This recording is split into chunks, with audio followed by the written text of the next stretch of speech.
Кој и зошто ги крие податоците за аерозагадувањето во Скопје? Ова прашање го поставуваат екоактивистите по информацијата дека за помалку од 2 месеца мерната станица во Газибаба е повторно на сервисирање и калибрација, со што е оневозможено мерењето на штетни честички. Мерните станици затајуваат во период кога и покрај тоа што е лето, загадувањето во Скопје повторно е актуелна тема.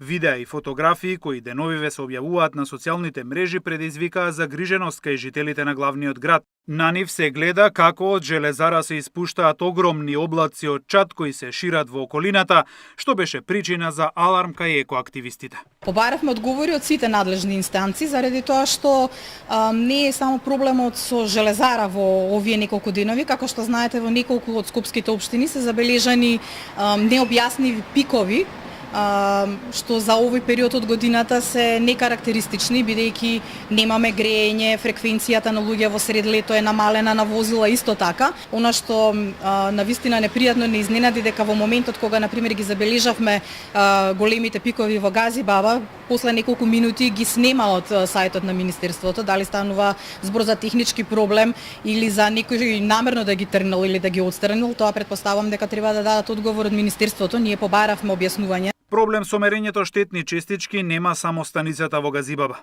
Од 10 август нема податоци за PM2,5 честичките во Карпош, а мерната станица воопшто не работеше од 29 мај до 11 јуни поради редовен сервис и калибрација.